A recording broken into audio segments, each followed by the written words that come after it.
Would you like to add some fun, grab more attention, and retain more content in your sales and training meetings? I can help. Just stay tuned after this episode to find out how.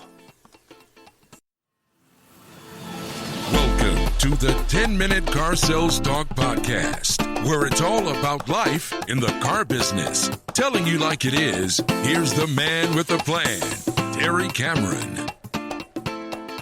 Welcome back to another episode of the 10-Minute Car Sales Talk Podcast. I'm Terry Cameron. Before we get started, I want to remind you to hop on over to iTunes. Make sure you leave me a review and a rating, and make sure you share this with a friend. Also, at the end of this episode, I have a little information about a product that I use to help me with my training. Just go to my website, the 10minutesalestalk.com website, and click on Buy. At that point, you'll be able to select free trial. You also can watch a video about this product. It's called Game Show Presenter Gold, and what it is there's 4 games that mimic those game shows that are on TV that you get to incorporate into your training sessions. It's lots of fun. I've been using it for over 7 years, and it's always a hit. Enough said about that.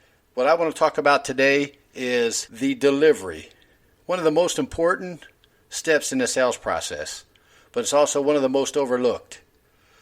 I also like to call the delivery your after-sales setup process. Now, when I talk about after-sales, what I'm talking about is the things that you have to do to keep your customer loyal to your dealership and, more importantly, loyal to you. And that's the follow-up and the phone calls, the emails, things like that that you would want to do with your customers to keep them your customers. Now, a lot of times, managers, and I'm guilty of this, we give the delivery training to one of our senior salespeople, somebody that's really good at doing a delivery. The bad thing about that is that they don't go over what we think is important. They go over with your new salesperson what they think is important, and they forget to talk about how important it is that they do this the right way. It's a good way to set up all your future sales, and it's also the last thing that your customers are going to remember when they leave the dealership. I get survey results back on a regular basis where customers are upset about a ding, a scratch, maybe the car wasn't clean. It's probably really late at night and we didn't get a chance to clean it. But that had nothing to do with your salesperson. And because they gave us those hits for the dirty car, the ding and scratch, it hurt our CSI score.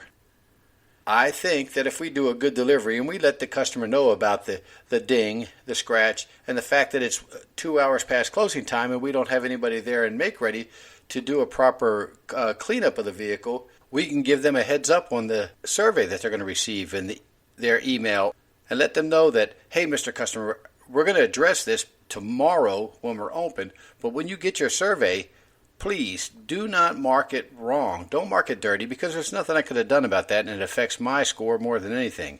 You're more than welcome to write notes at the very bottom, and that's what my management is going to see and act on. But the score is really important to me. The ding that we saw, we already have a WEO filled out. We're going to take care of that. So please, when you get to that part of the survey, let them know that everything was perfect.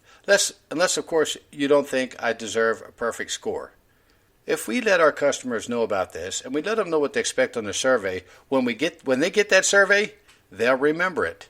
And one thing you can do to help them remember it is just a couple days after they take delivery is that phone call that you need to make, and that's going to ask them about how things are going with the car, if they have any questions, and you're going to remind them about that survey and the ding and the scratch or how dirty it was when they took delivery the first day. So let's talk a little bit more about the delivery.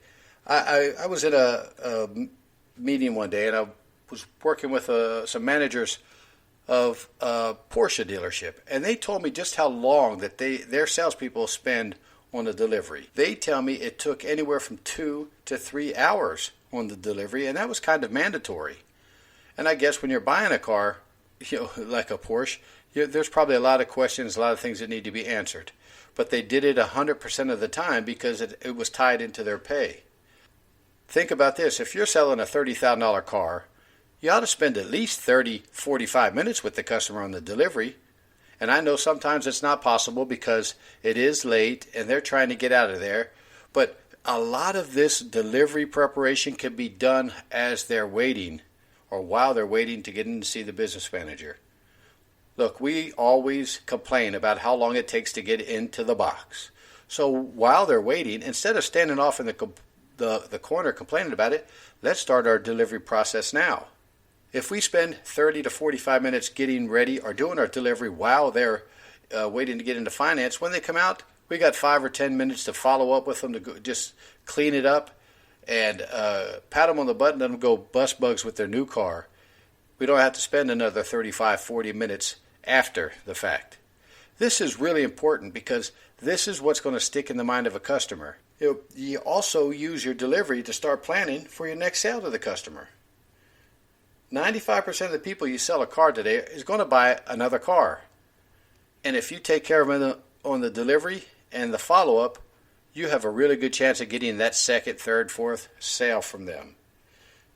30% of the people have a family member who will be trading their vehicle in the next 90 days. They may not know about it, but they will be trading their car or needing a new car in the next 90 days. And if you left them with a good impression on how well you're going to treat their friends and family and them in the future, again, you have a much better chance of selling them a car than anybody else. The closing ratio on a repeat customer is 6 to 8 times higher than walk-ins. And if we get them to use our service department, 78% of them are going to buy or will at least consider buying a car from this dealership, the one that they do their service with. Now here's another thing that I'd like you to keep in mind. Ask your finance manager and your sales manager how many times they get multiple approvals for the same customers. I bet it's quite often. Now this is really important because when you're doing the delivery, when they come out of finance and they're really excited about it, now is the time to ask for that second sale. If Bob got his new truck, maybe it's time to ask Betty if she's ready for her new car.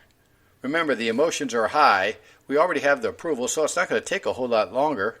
And if we just flat out ask them, hey, Betty, Bob got his new truck. Why wait for you to get your new vehicle? When we have the approval right now, we just go out and pick it and we get into finance right away, and you both can be driving home in a brand new car.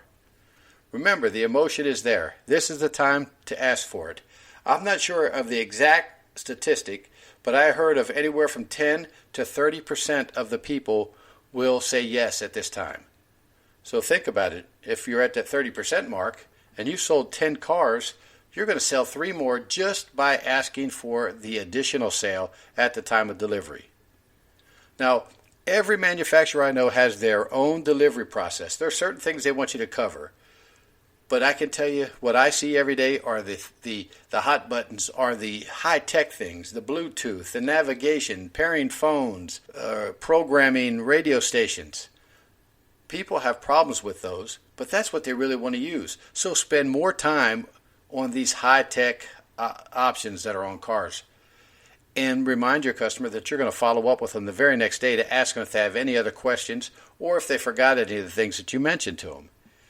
Again, I'm not going to tell you how to do the delivery because your manufacturer is going to tell you how to do that. I'm just going to tell you that you have to do it and you can't take shortcuts. No skipping. Check every block. Make sure the customer understands what you're doing. Make sure the customer understands how important it is. And make sure you set them up for future sales. Guys, the delivery, again, is not the end of the process. It's the start of the after-sale process. Again, the one that's going to keep your customers loyal to you and your dealership. And it's so much more fun selling cars to customers that have already purchased cars from us, that already like us, that already trust us, and are willing to sit down and do things exactly the way we want them to do them and get them in and out of there happy. Again, let's talk a little bit about what we just, let's go over just a little bit about what we talked about. The delivery process is not the end. That's not the last step. That's the first step in the after sale process. You need to ask for the sale at or the additional sale at the time of delivery, and you need to spend some time, be it before they get into the box or after they get out of the box, on the vehicle on doing a proper delivery. In my opinion, 30 to 45 minutes is plenty of time to do a good delivery. You have to practice this, though. This is a skill. You really have to practice it. If you are good at it, let's just get better at it.